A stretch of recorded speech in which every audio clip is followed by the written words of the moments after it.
There was a time in my life I thought my dreams would come true when I finally became that future version of me that was living my dreams, that I was trying so hard to be. That version that was healed, that version that was fearless, the version with certainty. And in May of 2025, sitting in a coffee shop, I made a decision that changed the next year of my life and changed everything. And it wasn't because I found the answer, but it was because instead of making uncertainty the problem, I just made it the pathway. And I took the following invitation. What if my becoming was just an experiment? And now looking back at the last year, what fascinates me is what was this deeply personal and spiritual shift is actually really profoundly supported by flow state research and the science of non-attachment. Hey, welcome back to soulSHINE, the art of becoming. Today's episode is very personal.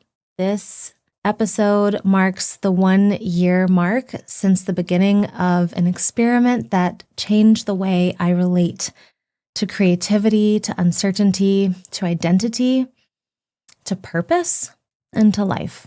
And I want to share 3 things with you in our time together. The first is the origin story of what shifted for me in that year and the origins of soulSHINE. And then the science that helped me understand why and how letting go changes everything. And finally, an invitation into a completely different way of relating to your life, your creativity, your becoming, and your future. Because this isn't just about me. So many of us are carrying the same kind of quiet striving or exhaustion that we're trying to belong. Maybe it's through achievement, or we're trying to force certainty before we even let ourselves take a risk. Maybe we're trying to control the outcome so tightly that we lose connection to our heart, to our spirit, to our courage, and to our aliveness in the process. That's what happened to me. I'm going to back us up to 2020. soulSHINE began way before anyone ever saw it, before I even had a name for it.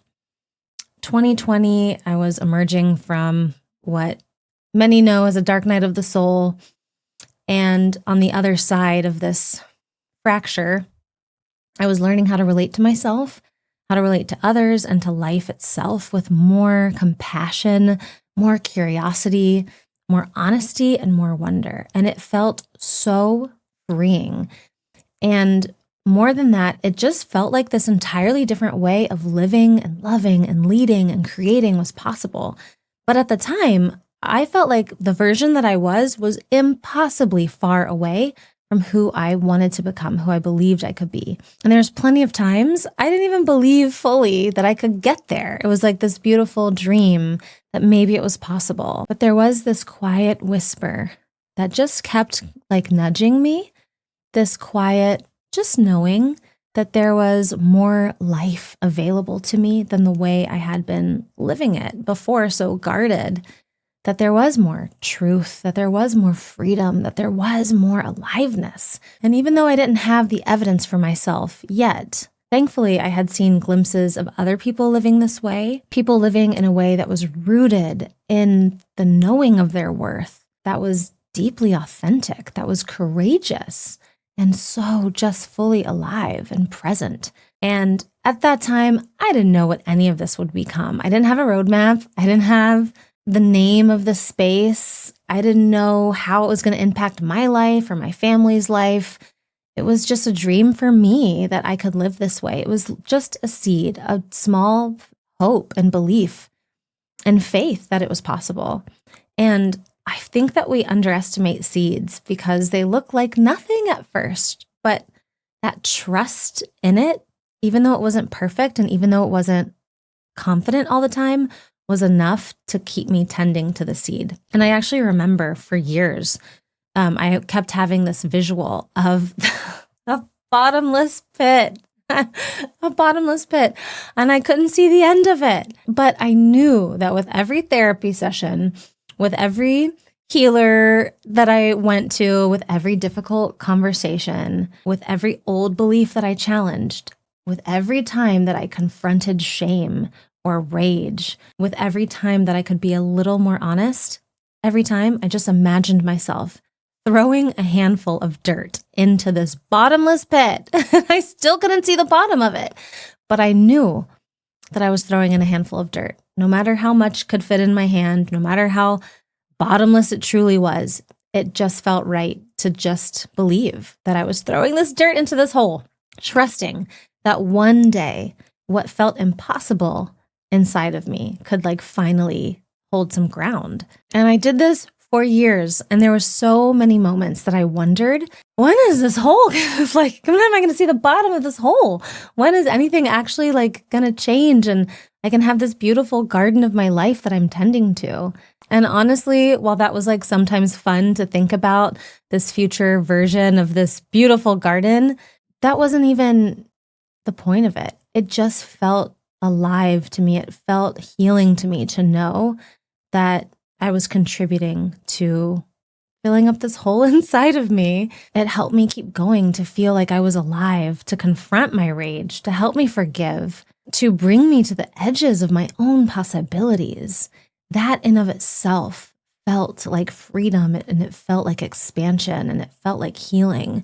And slowly, for years, just kept tending to the rewilding of my inner world, the rewilding of my heart. And over those years, of course, in parallel, I became obsessed with understanding human transformation from a place of compassion and wonder, and studied, as you know, cognitive emotional tools, a little bit of nervous system regulation, and just learned principles like psychological flexibility, pondered more, what does creativity really mean? How do we find meaning in everyday moments? Where does spirituality fit into all of this? What is my true purpose? What is my purpose for today? What is my purpose for the season? What is my purpose over a lifetime? What is my purpose beyond what I can even capture in time? What allows people to become more themselves? And all of these questions were just more tending to this garden of my inner world. And naturally, these explorations started weaving themselves into my work in academia and in medicine. It would just naturally be an expression of who I was and how I was seeing my work and my conversations and my service, which, makes sense. As above, so below, as within, so without. So what was happening in my inner world started to make my way into the external world. And after a couple of years of this in 2022, I kind of received these two really amazing national awards in my medical community back to back. And an old mentor unexpectedly reached out to me, Gail Wright, and we started having these beautiful conversations via text over worth, healing, meaning, and redefining success. And in these text exchanges, she reflected something back to me and gave me language for what I was experiencing. So I'm going to read it to you because I have it screen saved. We're talking about healing and worth. And she says, once you realize that, no one can cover the radiance of your own heart. And there you are, on what for us is the equivalent of the cover of a high-profile magazine, except that yours is soulSHINE, not just glam. And the text exchange continued, and it was just so synchronistic and beautiful how she put language to what I was internally feeling for years. SoulSHINE, not manufactured, not forced, not something I use ChatGPT to come up with a cool name, but something that emerged through the living of this journey of participating with life, through the healing, through the honesty, through allowing things to unfold without forcing them into some fixed identity too quickly. Even though I was so desperate to get to this future place, this season just of allowing, not knowing how it would look, but trusting that it would unfold in perfect timing. And looking back now, wow, how much does life unfold that way, right? Not through force, but literally participating with it and co-creating with it through giving life our attention and our trust, being willing to put our heart on the line, to be courageous, to keep growing, to keep healing when it hurts anyways, to keep expanding our understanding of what's possible and doing things that scare us a little bit. And even though I was finding these new frontiers of freedom within, there was still very much a part of me that was attached to safety, to reassurance, to certainty, needing to prove that taking risks would be okay, especially at this time in my life when I've, sacrificed decades or over a decade for a career and have young children and a family in my life. And, now the stakes and the risks are a lot more than when I was young.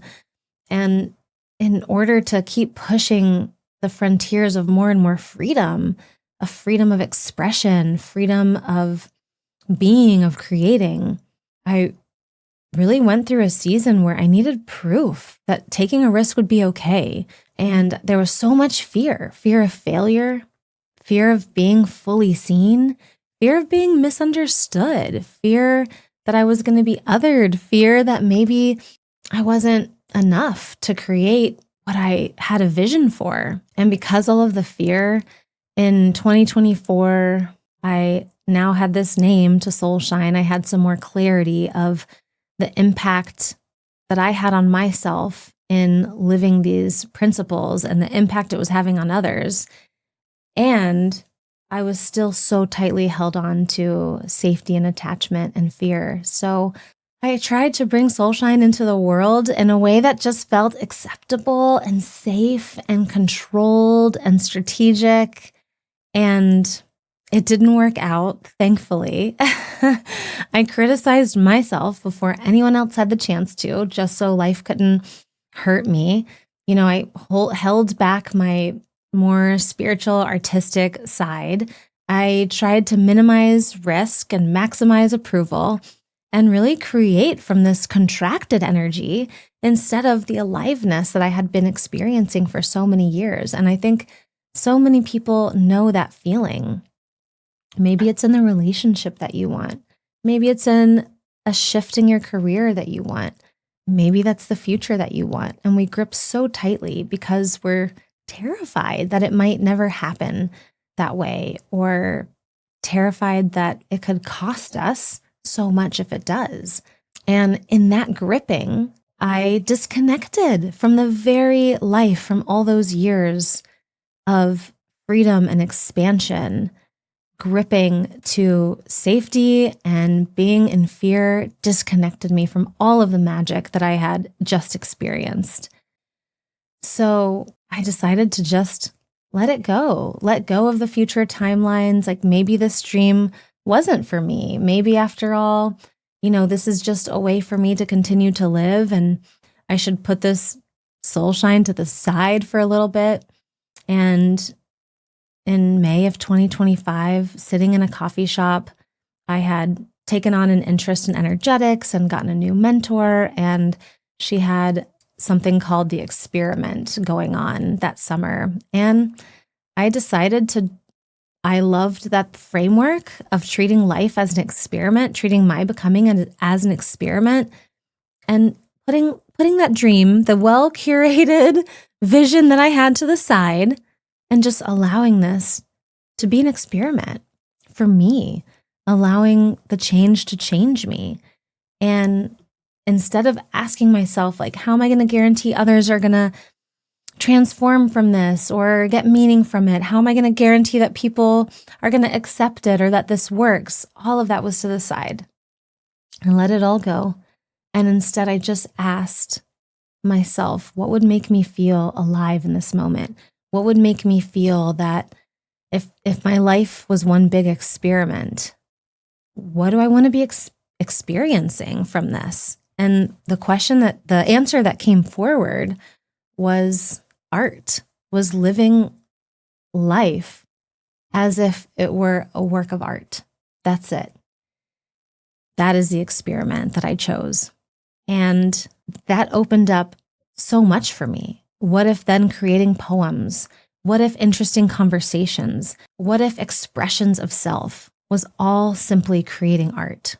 And sure, use these canvases of social media, the canvas of podcasting, the canvas in addition to sitting down to write poetry, in addition to having conversations, in addition to your contemplation, because it's all just art. And you get to create art on different mediums and different canvases. And when I can shift to my becoming being more like an experiment, being more for art's sake, then I didn't have to worry about the validation and people's approval and people's judgment. I didn't have to worry about certainty that something was going to work. I didn't have to worry about this future version of me who's got it all figured out. And it allowed me to just create art for the sake of creating, not for a single follower, not for a single rating or review, not for a single dollar, not for anything, simply to have an experience of creating living art, simply for me to experience being fully alive, being fully present. And that gave me freedom. That is what I found is freedom. I stopped trying to become this future self, and I just allowed myself to actually be in the truth of the present moment. I stopped asking myself, how do I arrive to that future career, future relationship, future impact? And just started reminding myself and asking myself, screw all that. What makes you feel alive right now in this moment with this life, with this, cup of coffee or water or conversation? And that permission relaxed everything. And of course, externally, overnight, you couldn't see the change, but internally, I felt more light, more creative, more present, and more connected to my heart and my spirit. So much less afraid. I started creating just because it felt good. It felt honest. It felt expansive. It felt like something inside of me was bursting to come out. I felt alive. And through this becoming, I kept using the soulSHINE space to give me purpose, to give me a place to document it. And soulSHINE became less of a business idea and more a portal, a place where I could reconnect to wonder, to beauty, to truth, to gratitude, to creativity, and to the miracle of simply being alive, the miracle of life. And that thread of just, I'm doing this for the experience of doing it. And that is more than enough beyond the outcome. And I bring that here today, not only as an origin story and to give you a backstory of how soulSHINE was birthed and founded, but also because, in this space, I love to give language and a container around the experience that we have with whatever science I could find. And there is so much fascinating research that you probably all already intuitively know, because some of it comes from ancient wisdom. So there's a concept in psychology and Buddhist research called nonattachment. Others of you might know it as a universal law of detachment. And we're not talking about being detached as like indifferent. And we're not talking about giving up on your dreams, but we are talking about releasing these rigid attachments to very specific outcomes and having this more flexible, dynamic relationship with life. And there are so many studies that show that non-attachment is associated with greater well-being, with less anxiety, less psychological distress, and greater life satisfaction. So all of that to say that what you already intuitively know, science is validating. When we stop gripping life so tightly, we suffer less. And that was exactly my experience and my story. Sometimes it's hard for us to hear a piece of research and like, sure, that sounds so nice and so easy. Sure. Let go of outcomes. but I still want this thing, and I still want this relationship, and I still want this career, and I still want this impact, and I'll just let it go. And I think that's the importance of the storytelling and bringing the human back in and allowing you to contemplate whatever serves you on your journey in this moment. But that was exactly my experience. The moment that I just stopped making safety dependent on the outcome, I could breathe again. I could connect with myself again, and I could create again, simply for the joy of creating. And there's also another piece of really interesting research that I didn't know until preparing for this episode, but it's called the ironic process theory. And it's probably what you're already guessing, but it shows that the harder we try to suppress certain fears or to force certain mental states, the stronger they become. Ironic, huh? Ironic process theory. So the harder we try not to fail, the more consumed we become by failure. The harder we try to force certainty, the more anxious we become about uncertainty. That was me exactly. And what struck me so deeply when I learned about this is the slightest, tiniest shift. And I want you to hear me when I say this. My suffering was not from uncertainty. My suffering was from resisting the uncertainty. So that attempt to control life so tightly just so I could feel safe enough to take the risk, whether that was safe enough to be seen, safe enough to fail and be judged, safe enough to live fully and boldly, that was me resisting the uncertainty. Because if I was okay with the uncertainty, then screw it. Let me be seen. I'm not sure someone's going to judge me, and I'm okay with that. I'm okay with them being wrong about me. I'm not sure if this is going to fail, and I'm okay with that. I'm, not making it mean that I'll never have a contribution in this world, whatever it is. And I think that a lot of us can relate to any kind of thread of that resistance. Maybe yours isn't uncertainty. Maybe it's worthiness, and you're trying to control all the ways that you believe or others believe that you're worthy. Maybe it's around receiving, allowing yourself to rest.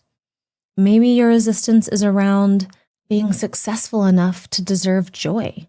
And of course, we know that life isn't meant to be controlled that way. It was meant to be participated in, not controlled, not mastered, but participated in with surrender. And one of the most beautiful frameworks to support this shift is learning about flow states. So flow is a very immersive state where we just lose track of time because we're so engaged in what we're doing. And I'm sure all of you have felt this before. It's that like basketball player who hours go by and they're just in the flow of the game, or the pianist or the artist, or an avid book reader, or having a wonderful conversation that really lights you up. It doesn't matter what it is, but you're fully engaged. And the research behind flow states shown that we're not driven by external rewards or validation or approval. 'Cause think about when you're in a flow state. You might forget to eat. You might forget to pee. You might forget to take a break. You might not even notice that people are watching you. So it really has nothing to do with about attaining a certain status or a certain goal or a certain approval. It's simply driven intrinsically. We access flow states most easily when we're doing something because it just genuinely makes us feel alive, not because what we get at the end. And that again hit me so deeply because when I was trying to build soulSHINE from fear, I had unknowingly exchanged creating from my heart, creating from my flow, and exchange that for creating from proof. Will I be okay? Will this work? Will people accept me? And I wanted those guarantees to know that the risk would be worth it. And so, of course, I felt disconnected because flow requires presence. And presence is really hard to do when our minds get involved and our minds take us to the future of, what if this fails? What will people think? Will this be enough? Will I be enough? Or it takes us to our past. You've never done this before. Who do you think you are? Presence requires us to release some of that hyper control that the mind wants to rush to and just return to the simplicity of the moment, to regain access to life, to creativity, to wonder, to connection, and to ourselves that is present in the generosity of the present moment. And that is when life begins to feel magical again. Not because everything was easy. It actually became harder. I had to learn new things. I had to figure out things. I had to do things I've never done before. I had to deconstruct deconstruct ideas that I had in my mind of what value was. And am I valuable if I'm spending an hour writing a piece of prose, or versus spending an hour doing this, that, and the other thing that, my family, my society, my culture tells me is quote unquote more valuable. So it's not that life is easy, but I just was present within it to notice the beauty that was in it. That's always there, that we just can't see because we're only looking with our minds and not with our hearts. So, that synchronicity of a song lyric at just the right moment, that's so beautiful. I'm so supported, and there's something so magical beyond me. The beauty of the light coming through the window as I'm eating my breakfast in the morning. How often do we not even notice our surroundings, or we're rushing through, because we're not in the present moment? The miracle of a deep breath that feels easy and feels like a beautiful reminder of abundance, of how much breath is available to the whole world endlessly. Finding the miracle of a cup of coffee, a tea, a water.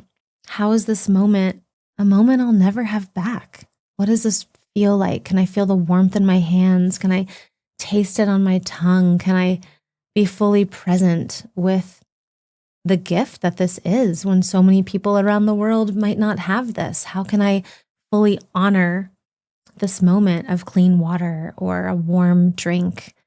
And it really allowed me to stop postponing my life, waiting for this future vision, dream board, version of myself. That was the version of me who can make impact and has it, figured out, and just deserve it right now, be in it right now, exactly as it looks right now, fully. And I think that is what becoming really is. And that's why so much of this last year has been the art of becoming, because it's not arriving at some perfect version of our future or some vision board, dream of ourselves or our homes or our relationships, but becoming more fully present to our own existence in this moment. And I return back to the rewilding metaphor I gave you in the beginning, because that's something that I have carried with me for years, truly, to see my heart and my spirit as a garden. And I think that becoming is like planting seeds of desire in soil of gratitude. And you think about a seed, it holds possibility, it holds the future, it does hold that dream, whatever that may be for you, the relationship, the career, the impact, the vision, the becoming of who you want to be. That is our seed, and we need to plant it. And the soil gives those dreams a place to take root. The soil of gratitude, gratitude for all that exists, gratitude for all that we've been through, gratitude for what this season is teaching us. Because if we only have the seeds of desire and no soil, nothing takes root. And if we only have the soil and never plant new seeds, nothing grows. And so the art of becoming is learning how to tend to both. Desire giving us that new life, but gratitude sustaining it, sustaining the life. And one theme that weaves throughout the two is faith. Because for me, faith is the water that grows the garden even before you see what's growing underground.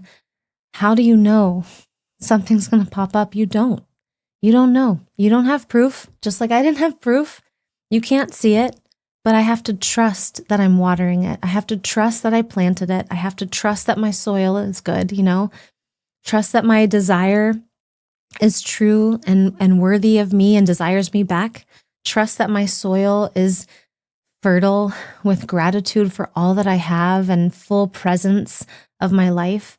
And then just water both of those every day, trusting that the unfolding is enough to keep participating before the evidence ever arrives. Seeds spend such a long time underground. I mean, you all know this before anyone sees their growth. And this is like such a common analogy that's used. I'm not making this up, but it does resonate with me so deeply, especially with these themes of becoming, of desire, of gratitude, and of faith, because to me, they're all interconnected. And how do we not abandon the seeds when maybe they have taken little roots, maybe they've popped, but we don't see it yet. And I think that's what has been such a beautiful surprise to me about this entire experiment of living my life as living art. That surrender hasn't made me any less ambitious, and it hasn't made me any less passive. Non-attachment or detachment doesn't make me passive, and it didn't disconnect me from my purpose. If anything, to be honest with you, going through this year of non-attachment and surrender and flow, it has expanded my capacity to give and to love and to stop creating from depletion and proving and fear and needing something out there, and has allowed me to open, to just create from this overflow beyond me into the world around me. And that realization has not only shaped me, but the very foundations that soulSHINE was birthed from this soil. Because if I truly believe that life is not about gripping tighter, and it's not about scarcity, and it's not about controlling enough outcomes to finally feel safe, then I want this space of soulSHINE to embody the very philosophies and values that have carried my deepening and my transformation, not just in words, but in true practice. To ask, how do we let growth become generosity? How does our garden overflow and yield seeds for the next? How do we let our own healing ripple out beyond ourselves? How does leadership and money and impact and opportunity move in ways that reflect our deepest values? Because becoming isn't personal, it is relational. I am in this world with you, and we are in this world together, and we are in this society together, in this world together. It is collective and it is communal. And the healing we experience, if it widens each one of our capacities to love, to create, to serve, it can also change our capacity to build differently, build our own lives, build our communities, build our teams, our workplaces, our innovations, all differently. And that is what soulSHINE holds. It's not just a place for me to step into as a portal to document my own becoming, but a space devoted to supporting our collective becoming, a space where growth and contribution are connected and reciprocal, where transformation and generosity are connected, where our individual healing becomes part of something larger than ourselves.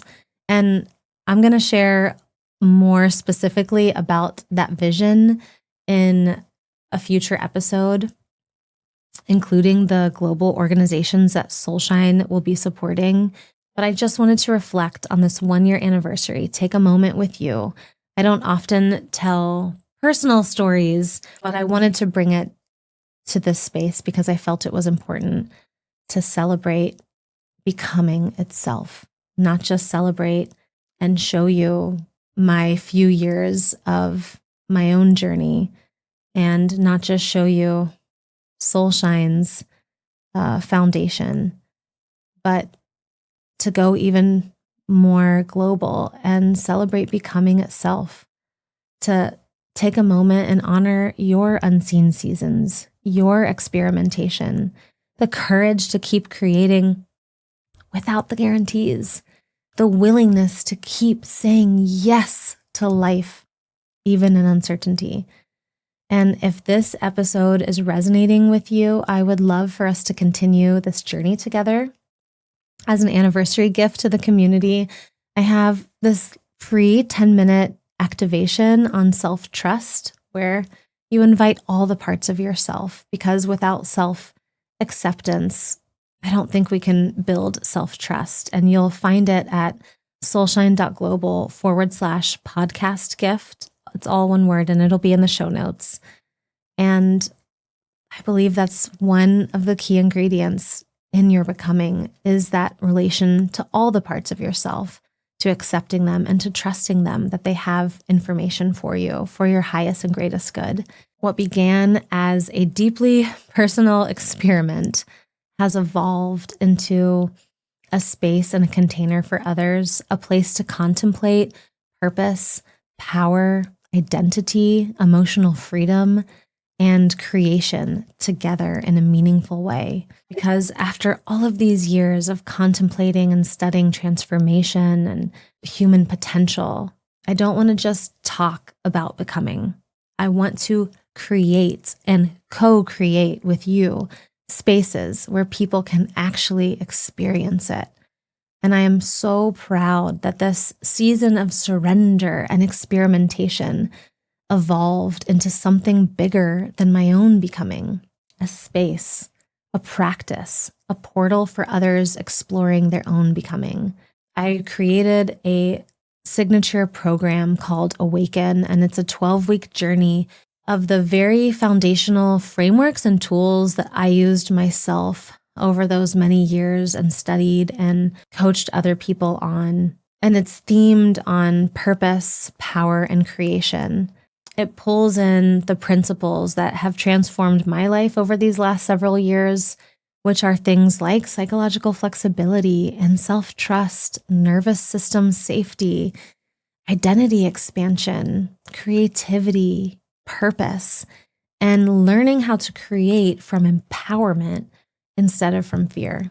It's a beautiful mix of self-paced modules and live containers with me and with the Awakened community. And I would love to invite you in. And if this stirred something in you and you're realizing that you're tired of waiting for certainty like I was before allowing yourself to participate in your life, but you're not sure yet about joining a group journey with me, I created a free experience for you, and it's called the Mini Awaken. And it's simply another doorway, another gentle container where we can explore why insight alone often doesn't create change, and how identity shifts actually happen, and how then to use that to work with your mind, with your emotions, and with your inner authority in a way that feels believable, compassionate, and real. And you can find all of the current details, the access, and the enrollment information for all of this in the show notes below. And if this episode touched you at all, it would mean so much if you shared it with someone that you love. If you rate the podcast and send me a screenshot of your review, whatever your review and rating is, to hello@soulshine.global, I would love to enter you into a giveaway for a free private session, which we will do a drawing at every 50 review milestone. That's how this community grows, is through these conversations, is through sharing it, is through rating and reviewing it, so we can bring awareness that these spaces exist to so many people who need them. So for our ending tradition, I want to give you an invitation, and then I want to read to you the manifesto that I wrote at the coffee shop that day. Our ending tradition is this. Today, or this week, ask yourself the same question that I asked myself in the coffee shop. What if my life was an experiment? What if my becoming was an experiment? I wasn't doing it for approval or perfection, not for any kind of guarantee, simply for an experience of being fully alive. What would I create? What would I say yes to? What would I say no to? What parts of myself would I allow to emerge a little more fully? What might change if I stopped waiting for certainty before allowing myself to begin? I'm going to leave you with the words that I wrote 1 year ago in that coffee shop. And it is the manifesto that became the birthplace of soulSHINE. You'll see it on my Instagram, and it's called the Welcome Love Letter. I write these words for me. I write these words for you. I write these words for us together. Surrendered, free, rooted in the deep trust with the mystery of life. I believe life conspires in our favor always. It calls us to become our biggest, brightest, bravest self, to fall in love with who we are, to feel at home in our lives, even in the places we once judged with shame, pity, fear, or doubt, to meet every part of ourselves with tenderness, compassion, ferocity, and wisdom. Here, we hold the highest vision of our becoming. We believe in possibility. We hope, we dream, we live with our whole hearts. I spent too many years shrinking, too many years afraid to be fully me. No more. I believe in my power, in my light, in my sacredness, and I believe in yours. Let this be a space where you are free, free to play, to express, to evolve, to surprise yourself with the brilliance and depth that already lives within you. A place where all that matters is that none of it defines you. You are more than that. Because when we look back on this wild, beautiful, messy life, what will matter is that we honored our truth, that we became who we were always meant to be, in each season ever evolving. This space is my purpose, my fullest, freest, most radiant expression is my purpose, and you, in your fullest, are my purpose, because together we can create something even more magnificent than we could ever alone.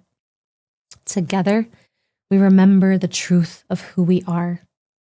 We dare to fulfill our soul's deepest desires. We dare to shine. I'm ready. Are you? Welcome to soulSHINE. Wishing you all play, possibility, and peace. Wishing you to feel deeply supported in this space. And I am deeply honored to be a part of your soul tribe. Sending you love, and I'll see you next week. Bye.